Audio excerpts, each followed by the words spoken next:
Welcome in everyone to another live edition of 410 Sports Talk. I'm Glenn Martin here with my co-host James Haskell and of course DK in the back running the show. And we are in the heels of I'm going to call it a dominant Ravens win 23-7 over the Jacksonville Jaguars. I mean, I got to say, Jimbo, this defense, that one play aside, 65-yard touchdown, that one play aside was absolutely dominant tonight. Yeah. I mean, I can't just, can you see me okay? Sorry. Yeah, man. Yeah, it looks like your ET finger in the screen, but other than that, yeah, we got you. Hold on. Okay, here we go. I'm just trying to. First of all, explain to the people what's going on right now. So if any of you guys live in the 3100 block on Fate, there's no power currently. So I am no power in my house. I'm running off my phone. And this is about as good as it gets, ladies and gentlemen. I'm in my basement. Where I normally have my green screen, the whole setup set up. But look, we're here for you. We just shook the house and lit it up so much that the Ravens, were dominating this game that we decided to blow a couple fuses. That's it. But yeah, absolutely a dominating performance by the Ravens as a whole, but certainly the defense. And Glenn, shout out to you for calling out the defensive breakout player of the game. Kyle Hamilton was everywhere. Is he not the most unique defensive player in the league right now? Like the most versatile, unique, impactful. Like, man, the guy is just all over the field. Holy crap. Yeah. He's an alien out there. There's those freak of natures. There's a lot of them in sports, certainly in football, and he's definitely one of them. I mean, his length, the ability to keep blockers off of him because of how long his arms are. Not just how long they are, but how explosive he is with his hands. He shocks guys when he puts his hands on them. And his ability to tackle, his instincts. I mean, the guy has just been absolutely phenomenal. He's better than I think a lot of people thought he could be, especially when we saw some early miscues in one-on-ones as a rookie. Everybody was ready to throw him out. And yeah, man, this guy is definitely all-pro, in my opinion, this year at safety. No doubt about it. And I'll tell you what, man, he the basketball instinct, certainly his young days rec basketball coach is out there proud as can be because he's always got his hands up in them passing lanes, boy. Let me tell you what. If he doesn't get his hand up, Calvin Ridley makes that clear touchdown. By the way, can the ref stop? Is he still campaigning for the touchdown? What are we doing? This guy Terry McCauley is losing his mind. I'm gonna play it again, guys. Can we get? I'm glad this goofball's in the booth because, I mean, clearly he cannot admit when he's wrong because I'm like, what is this guy looking at, dude? His tuchus is on the I was going to say, half of his butt is down. Like, you know what I mean? One cheek is on the ground. Like, dude, give it a rest. My God, this guy's like a politician. He just wouldn't give it a rest. No, not at all. I couldn't agree with you more. Really quickly before we get to this, though, I also got to say, because they're talking about it in the chat, Keaton Mitchell, man, that was a tough one to see. Keaton Mitchell. And we'll hope for a speedy recovery for him. And hopefully it's not as bad as all you can do is hope. But more than anything, we just hope for the best for Keaton Mitchell and that the Ravens can absorb this and move on, man, because he was just coming on as a playmaker. So explosive, looking so good in that game, getting the edge. I think the only thing we can hope for is that there wasn't like a torn quad or because that's what we saw a lot when JK had the hyperextension. We saw a lot more than just a hyperextended knee, but we have seen, I mean, I remember back when Giannis hyperextended his knee in the finals, and luckily it was only a hyperextension of the knee, and he was able to come back. So fingers crossed, but I kind of got to wait and see what John has to say. But so whoever put in the super chat before, DK is going to get back to you. We're just putting this one up because it's relevant to our conversation. We're win, boys. Yes, I'm def happy about it, but I'm sad about Mitchell. Kid's def done for the year. Yeah, we'll see, Sean. That was an interesting one. They didn't even want to play the replay because it's kind of a nasty looking one. If you saw the still shots that are floating around, oof, not good. It's a hyperextension that it went in, like it went. Oh, yeah. Bad. Yeah. Hyperextension. Jeez Louise. Well, we'll hope for the best for him. And then the other thing, too, somebody put in the chat, the Ravens clinch, baby. Yes, sir. They are playoff bound. Now, they didn't clinch the North. They didn't clinch the one seed. Playoffs, baby. But they're in the dance, and you never know what happens. And I think Manny brings up a good point here. He says Keaton injury sucks, but Hill looked explosive in his limited role. Collinsworth, MVP. Defense for Lamar was awesome.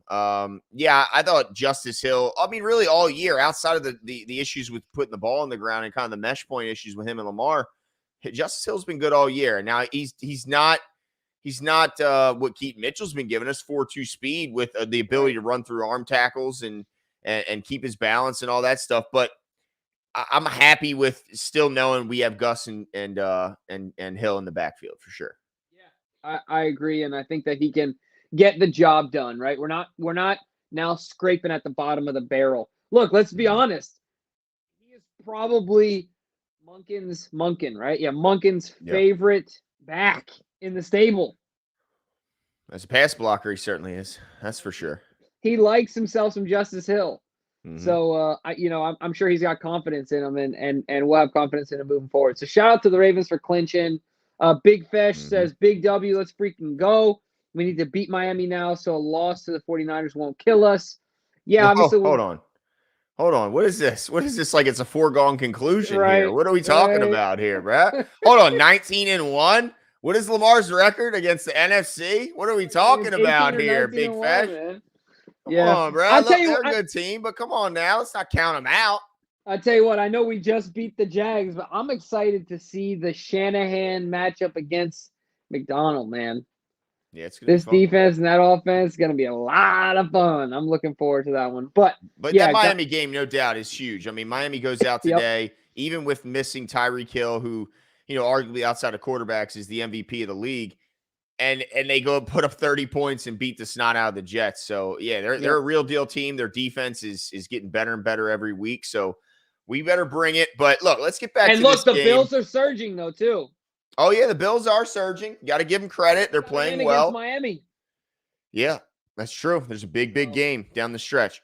Absolutely. Yeah, anyway, but I got to ask you a question, Jimbo. We saw some heroic plays today, a lot by number 8, but one big play was Isaiah Likely going up between two guys, pulling down the rock. He goes 5 for 70 yards, gets in the end zone again this week, Jimbo. My question to you is, Mark Andrews who? Oh, don't you dare. I'm doing it. Don't you dare. I'm doing it. Ladies and gentlemen, Glenn's being sarcastic. But dude, seriously though, oh my gosh, he's been absolutely phenomenal. He's just found his confidence. I think with the reps comes the confidence, right? Because he's out there doing it. We've always felt like he can do it, but the confidence is coming in the reps. And look, shout out to him because we've known that Lamar, if he's not warm to you, you ain't getting the ball. Yeah. And so he's got to have some confidence in him. It's exciting to see their connection continue to emerge. It was funny when I thought of that when I saw that play. Ladies and gentlemen, this is a thing that since it's probably been 10 years now, maybe more, maybe like 15, that Glenn's been begging that the Ravens get a guy that can high point the ball. I mean, how many years? I don't know how many consecutive years I've heard Glenn talk about high pointing the football. Yep. And look, was that not a perfect example? Perfect. He's bigger than them. Yeah, so go get it while it's higher. Yeah, absolutely. And man, did he... That was a perfect example that I'm so excited to see him coming on. And look, Kohler got in a little bit, got some action. Dude. And the way those guys were used, especially Kohler, is exactly how we imagine it in the red zone. Yeah. I mean, they were crucial, especially. Yeah. I mean, I know you remember, first of all, that penalty on John Simpson when we had second and goal at the inch line right before the half, and it pushed us back to the 16. Now, luckily, he puts that ball right on the button to Isaiah Likely. We get the touchdown. I didn't like the call. I mean, I think it was a silly move, but he didn't even headbutt him. He just walked up to him, and their heads clapped. But it's not like he just walked into him a little bit. The guy flopped, and he gave it to him. When are we going to get a flopping? Isn't that already a thing, actually? Well, in the NBA, it's actually being enforced this year, which is a blessing. But I think you're right. We need to bring it to the NFL. Come on, man. Yeah, absolutely. Now, I got to ask you a question, though, Glenn. What's up? There was a point in time, a large portion of this game, we got McCary on the left and Falele on the right. Yeah. How concerned are you about the health of our our starting tackles? Well, dude, going into this game, I felt so good about it. Ronnie's coming off his best game of the year after the bye week, where we were hoping he'd show like he looks like he's gotten a little healthier. He did. Had his best pass blocking game of the season. And then to me, I mean, it looked like a regression. I don't know if he had a head injury. You saw the helmet-to-helmet clash where he was put in the tent. I hope that he's going to be ready for next week. But man, it's a shame that he's in and out. But thank goodness for Patrick McCary and Faalele that we even have viable options to turn to mid-game who can come in and play pretty damn well. I mean, you got to give those guys credit. Yeah, and I'll tell you what I loved about Patrick McCary? I don't know if you remember this play. It's a small detail, but he went down, the play ended on top of him. He was laying on his stomach, and the tackle was made kind of on top of him. So he waited a second to get up. He got up, and he did a little – he stood there for a second. He you could tell he was checking his body, like a mental, check of the body. And he did a little shake out of the leg, and he just kept walking. He's like, all right. Oh, yeah. Yeah, I did see that. Yeah. And he's like – shake he it just off.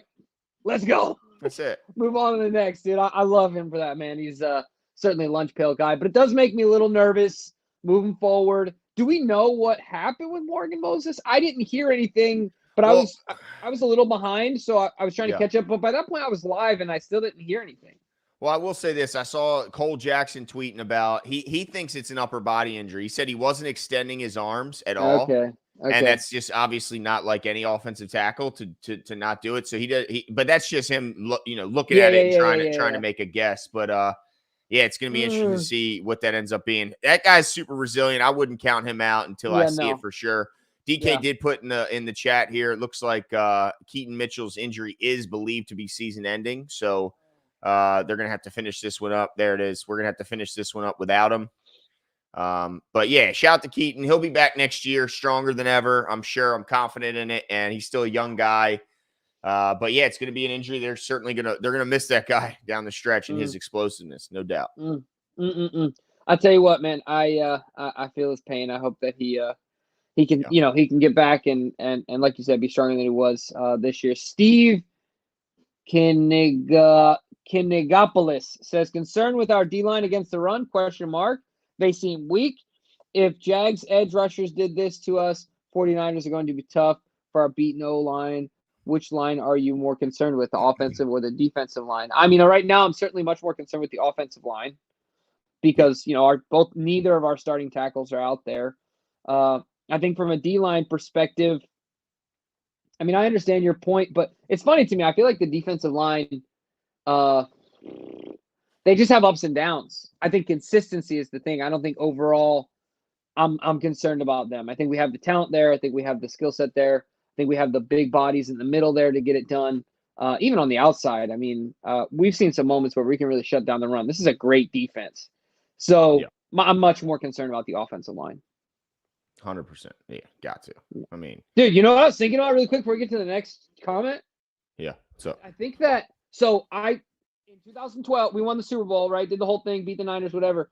At that point in time, my wife and I we didn't have 2 pennies to rub together. So I said, and she literally was like, dude, let's just go into stupid debt and go to the Super Bowl. And I'm like, I could never live with myself. Like I would never be able to sleep. You know what I'm saying? Like, did you know how I am? Yeah. But dude, at all costs, we're going to the Super Bowl. We're going to try everything we can. Absolutely. I think we have to know someone. Is that one of the things you got to know somebody who knows somebody to even get in? I think we can get nosebleeds. I'm just saying. I told her, I said, look, I think she's going to be like 31 weeks pregnant. We're driving if we have to. I tell you what, I think DK knows somebody. I got a feeling DK can get us in. Can get all of us in. All right, DK, it's on you. Anyway, Manny says, very happy that we won. Lots of fans saying we haven't played a complete game, which early in the season is fine, but it's concerning so close to the playoffs. Defense spotted us some points. I want to speak this real quick before I allow you to, Glenn, before I pass it over to you. Not that you need my permission to. You understand what I'm saying. Point is, so it's late in the season. This is a formidable foe. Chris Collinsworth said it. The Ravens win in a number of ways, and that's what makes us dangerous. Yeah, there's some moments you can point to say this was a slow game offensively, or we didn't execute this way or that way, whatever. Sure, all that is true, but we dominated a football team that 2 weeks ago had looked to have the number 1 seed, right? Like they were up there, and the number 1 seed in the AFC South, which we're not talking the NFC, we're talking the AFC. So. The fact that the Ravens came out, won this game on the road this late in the season, no team is perfect right now. So, look, say what you want, say what you will. The Ravens came out there and they won in a way that's different than they've won in the past, and I think that makes them dangerous. That could be me being a homer, but I'm not super concerned about the not played a complete game thing at this point in the season. It's late, man. It's late in the season. Teams are banged up. You're just trying to get out there and get W's. I think it's well said, Jimbo. I like that this team doesn't have just one way they can win. Yep. They can win a shootout. They can win a low-scoring game. They can win riding their run attack. They can win throwing the ball. I mean, they can really win a bunch of different ways. So it might not look the same, but it doesn't mean it's not necessarily complete. What's up? Yeah, I was going to ask you, do you have stats in front of you right now, Glenn? Yeah. Oh, yeah. Dude, I'd be interested to know how many receptions did we even have from a wide receiver perspective? I mean, it has to be under double digits, right? Or right around there. Well, Bateman had 3 out of his 6 targets, and Odell Beckham had 1, and Zay Flowers had 1. That's it. And we still won by double digits. Yeah. That's so impressive to me to be able to do that, knowing that your all-pro tight end went down, and then your second tight end comes in. I'm guessing he led the team in receptions, or he had what, 4? Isaiah? Yeah. He had 5. Yeah. He had 5, like you said, I think 70 or whatever, and a touchdown. So, man, I think the versatility of this team is just exciting. I'm not concerned. I'm excited by it.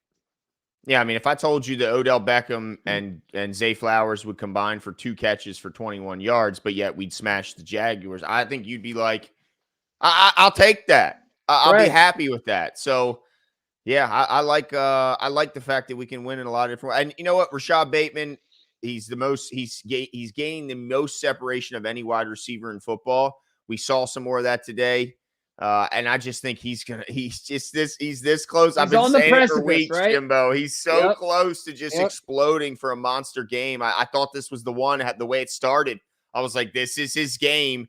It's a shame he couldn't, kind of keep it going in the second half. But also, I want to give a quick shout out to Lamar Jackson's rushing totals. 97 yards, comes up 3 yards shy of 100, and picked up big first down after big first down in that game, escaping a pretty damn good pass rush considering the fact they came in, I think, the 30th ranked as far as sacks, and it was really Josh Allen and a bunch of guys. Trayvon Walker looked like he was out there getting busy. Of course, Josh Allen was doing his thing. Does he not look like the Predator with the shape of the helmet and the visor? Do you know what I'm talking about? Like the shape of the helmet it's scary, dude. He is yeah, absolutely. Those boys came to play today, man. You got to give those guys credit on the other side too. They were out there playing their ass off, giving Lamar Jackson some headaches, and but he was giving it back to him for sure.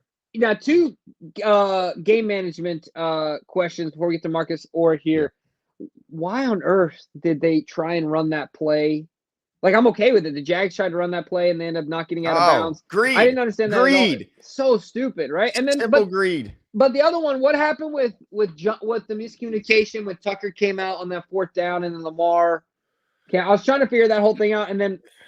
Yeah, the only thing that was weird to me is that to me it looked like a classic case of we're trying to draw them off sides and then we'll just punt if we don't. But the frustration Lamar showed told me that's what had me super confused. Otherwise, right? Yeah. No, I'm with you. I was like, were we actually considering trying to go for this? Because that just looked like a draw them off. If they don't, we'll punt it. So yeah, I don't know, Jimbo. Hopefully somebody will ask one of those guys in post game or tomorrow. But Marcus says Stout deserves a little love. Gave the defense great field position all night. Solid win tonight. Yeah.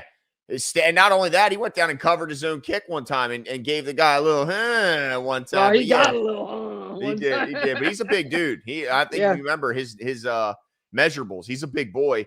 But yeah, I thought he punted the ball well. Consistently won the field position battle tonight. Early on, offense wasn't able to take advantage of it. We got the ball at the 40, the 45, and we were stalling. But finally, ultimately, field position battle certainly paid off because we saw the Jaguars were able to move the ball, but weren't able to finish in the red zone, and kind of the Ravens were able to get that done. So, yeah, shout out to Stout. Travis says the truth. Says, what do you think about letting our first stringer sit next week to give them a break since already in playoffs? Yeah, no, we want the number 1 seed. For sure, my man. Yeah, it's still too competitive at the top. We can't count the Chiefs out. They're right there. The Miami Dolphins bounced back after a tough week last week. They're right there, and we got to play them. I want the number 1 overall seed. Get that first round bye. Let them rest then. Yeah. I'll tell you what though, I'm not building in any excuses for the Ravens. I just want to say this. JK goes down early in the year. Mark Andrews has gone down. Our tackles are struggling. Our Duvernay goes down. Like, it is a credit to the Ravens that we are the number one team in the AFC. And you know what? Add that to the reason, all the other reasons that Collinsworth gave as to why Lamar Jackson is the MVP of this league, because guys are just falling around him. Still, along with his teammates. I'm not saying he's doing it by himself. We are still getting it done. It's really awesome to see, because I think injuries like this would have a lot of other teams would have folded. But man, I tell you what, he's Atlas right now, dude. Now he's got a supporting cast around him. I don't, you know. No, but at times he does look like it. You're right. Yeah, at times it's wild. He certainly does. Massey says, love Lamar, love Metab, love Harbs, love Hamilton, love everyone. Sorry for Mitchell. What you think of Kohler? Great catch. So many targets to feed. Yeah, it was a great catch. He's a big boy. Yeah. Great throw on the. It was boop, on a. It was a laser, dude. Yeah, absolutely. And I just love that they're showing confidence in the guy, because that just tells me that when the time is big, they have options, and they're not only going to be pigeonholed into going after one or two guys. They'll feel confident going to any of these guys, and that's the balance that Monken's been talking about since he got here.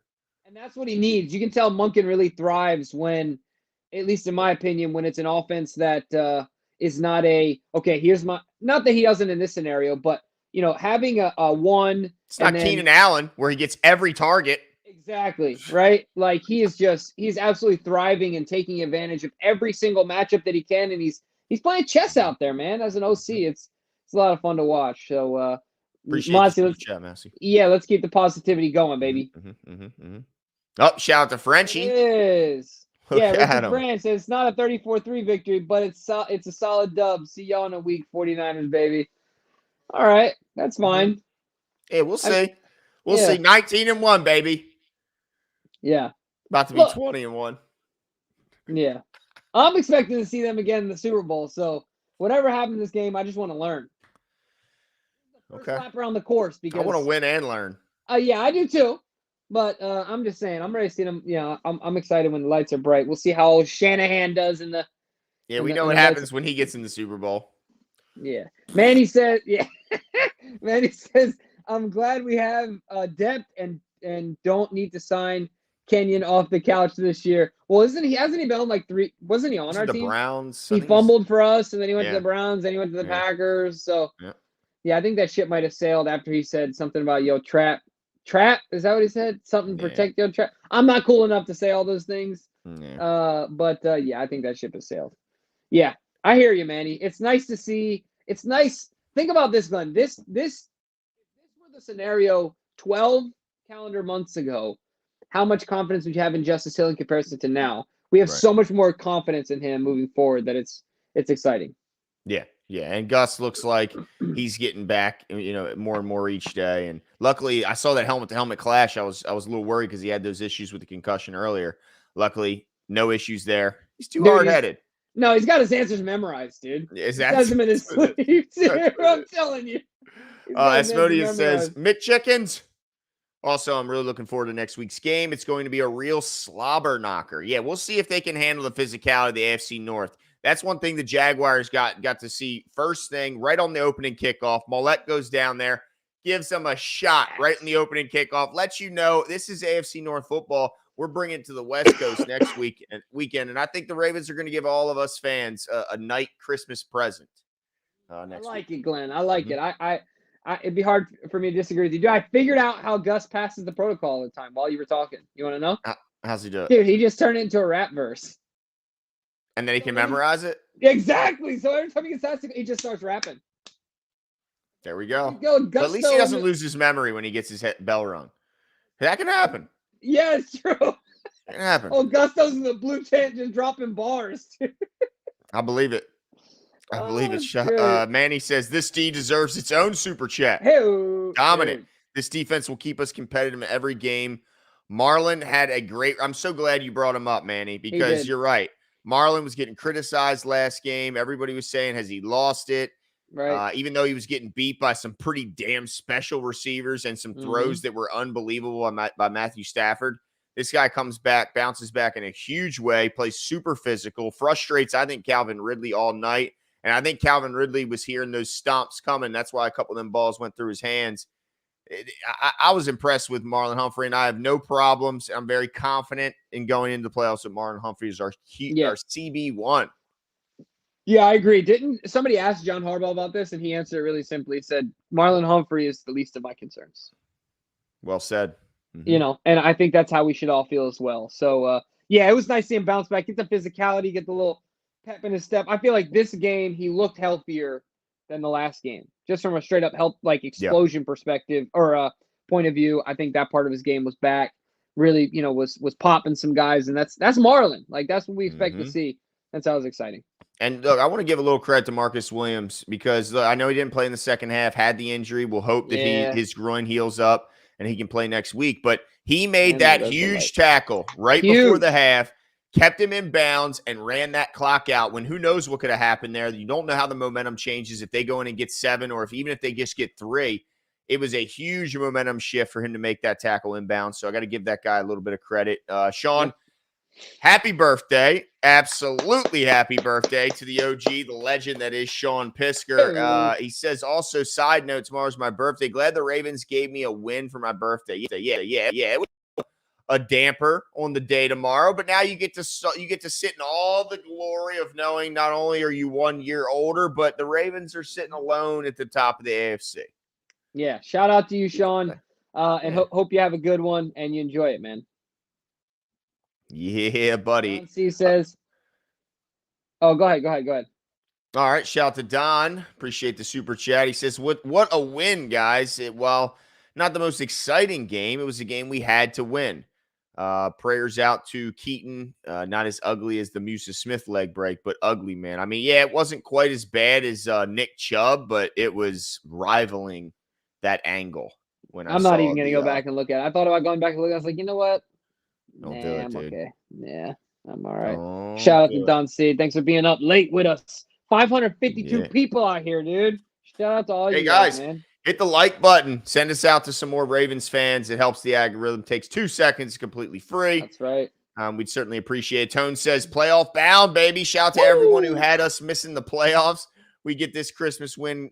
We get this win Christmas night. Give Lamar the MVP ASAP. Honestly, Jimbo, do you expect the game next week to, in some ways, decide the MVP race? When you look at the leaders, I think tomorrow morning are going to be Brock Purdy and Lamar Jackson. Yeah, I just want to say one thing though. Yeah, absolutely. So I absolutely agree with you. But you remember when I remember calling you, and I was like, after a Seahawks game. After a Seahawks win, what do we do to the Seahawks? And Dak's getting all this love for MVP. This and that. Look, he plays the AFC opponent. What happens? Yeah. Well, they got absolutely embarrassed. They did. So you're right. And so you're right. Remember, Glenn, I said it on Friday. We are the litmus test. We're the bar, baby. That's right. So we'll see how Purdy does. We'll see how Purdy baby does. If we go into. Oh, man. If we go all the way across the country and beat them boys on Christmas night, holy, that's going to be exciting. Yeah, it would be spectacular. Dr. Uncle Bob, what's up, man? 2 things. I'm digging Basement Jimbo. The power's still out, man. This is the best I got. Shane said, how about my boy PQ, though? Yeah, look.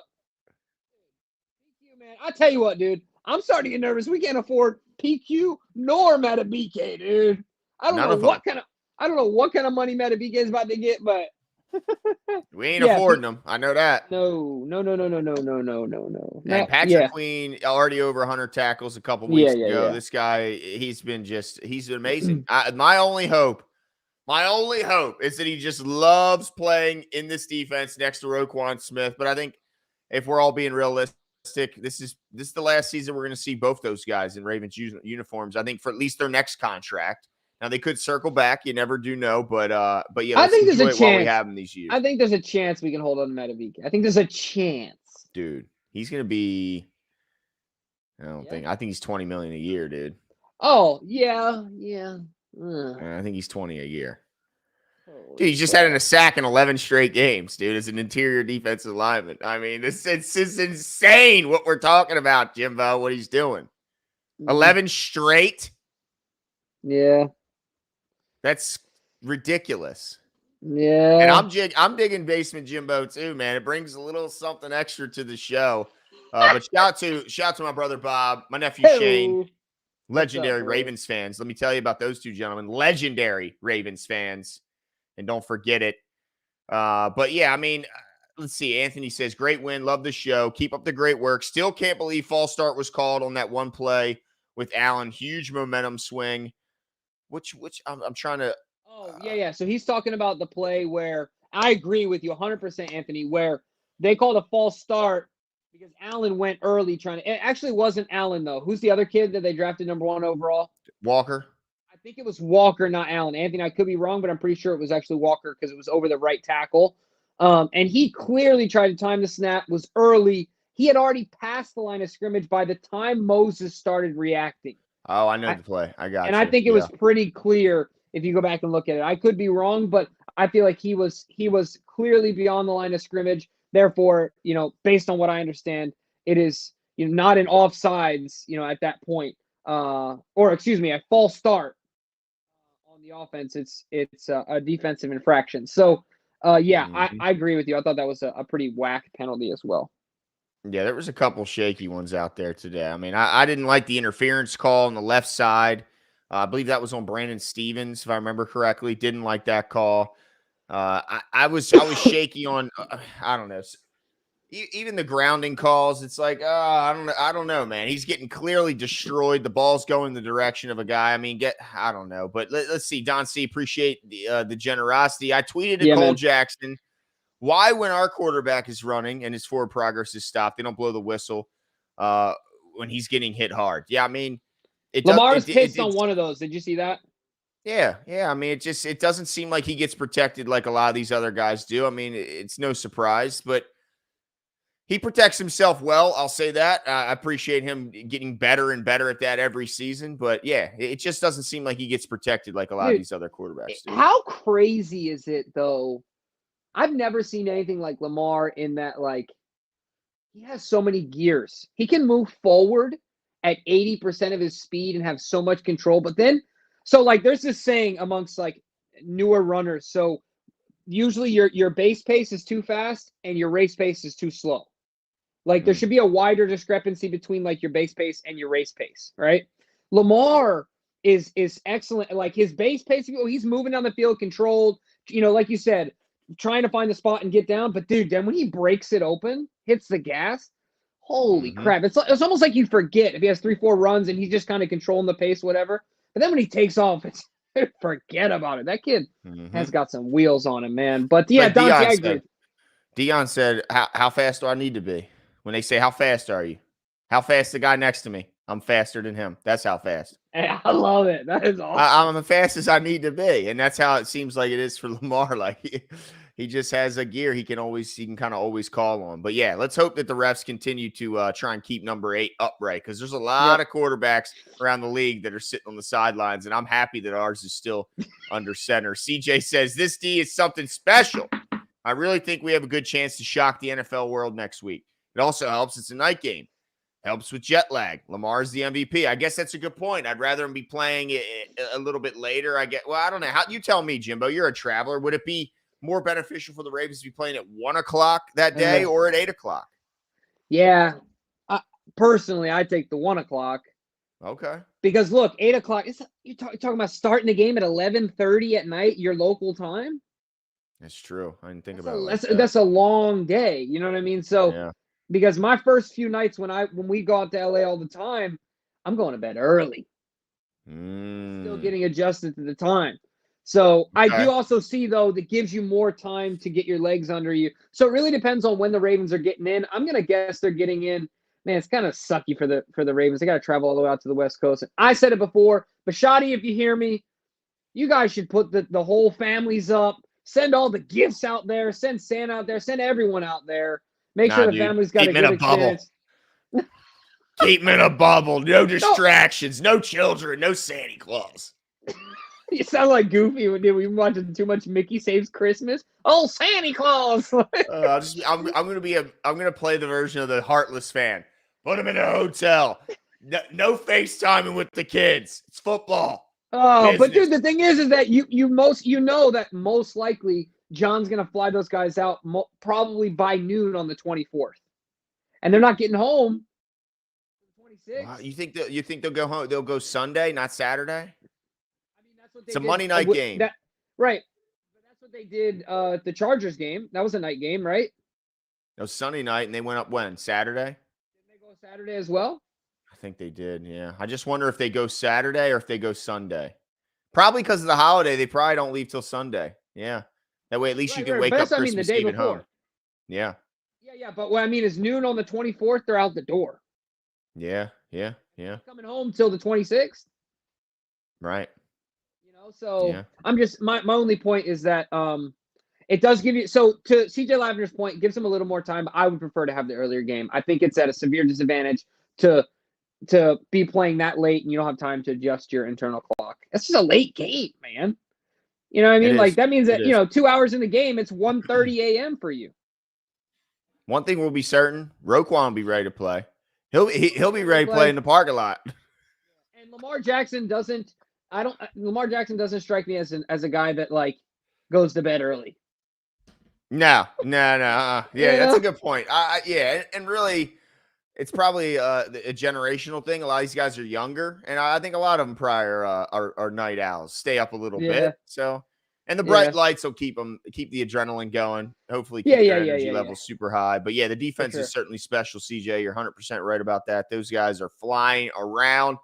They should have shut this team out. I mean, let's call it what it was. They got lucky on a blown coverage. One of the very few times we've seen a blown coverage by this defense all season.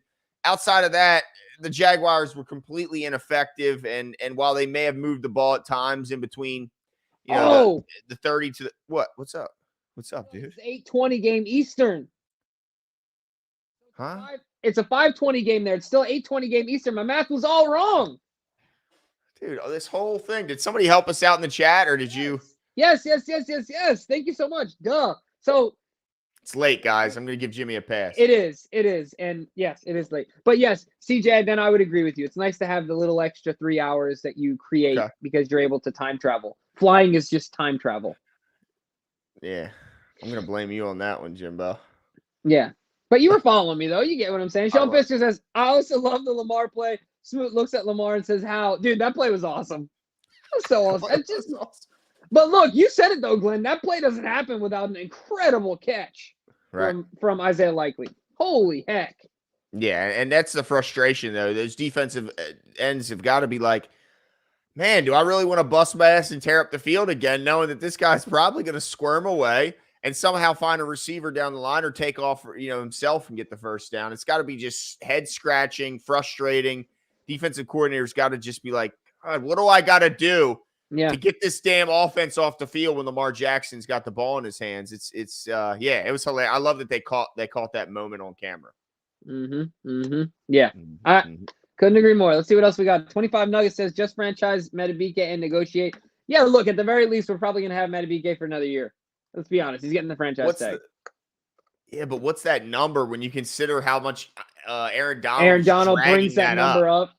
Dude, yeah, it's ridiculous, man. I think it's still going to be around 20. Yeah, but Eric ain't letting him walk out the door. We're gonna squeeze everything we can out of that. Because he's just hitting his prime, dude. Like, is there any reason to not expect him to have 15 next year? I don't expect him to get worse next year. He's really going into his physical prime. His prime as an NFL player. I mean, that guy, he's going to be really good for quite some time.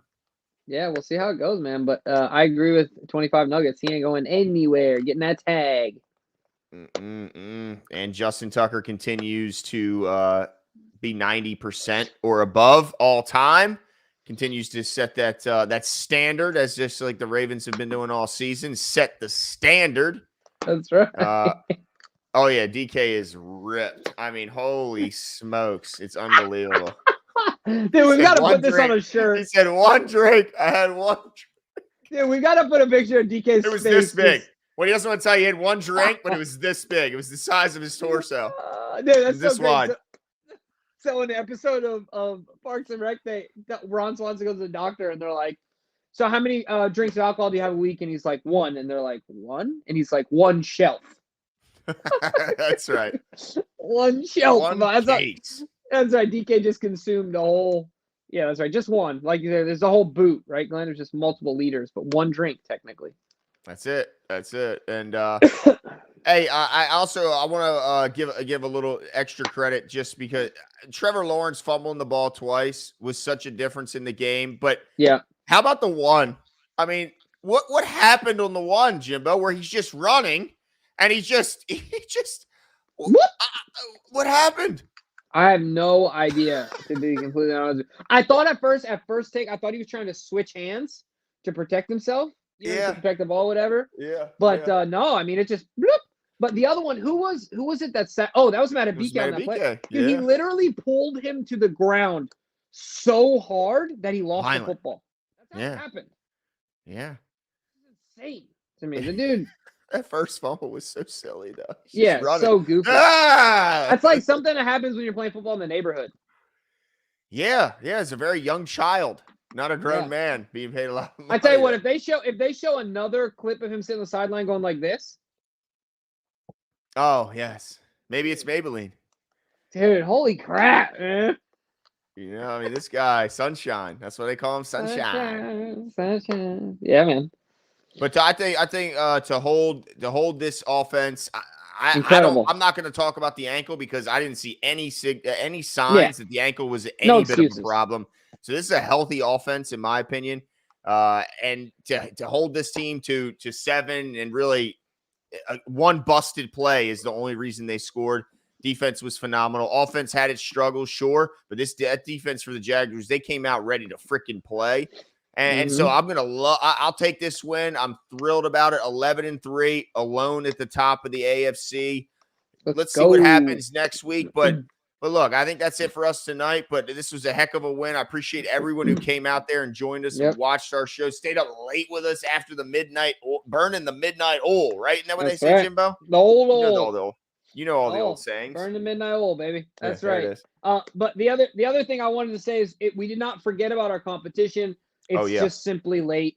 So we will get to it on Tuesday so that way we can get a little bit more sleep and be bright-eyed and bushy-tailed for tomorrow, baby. But look, like Glenn said, that's it for us tonight. We are so glad you guys came out. Dude, we were deep in here tonight. Thank you guys so much. We appreciate all your support. As always, make sure you chime in on Tuesday. We'll have Cole Jackson with us to break it all down from an offensive line perspective. I think it's going to be important amongst other things, but make sure you go check us out. We'll see you on Tuesday, but that's it for us. We'll talk to you soon. See you.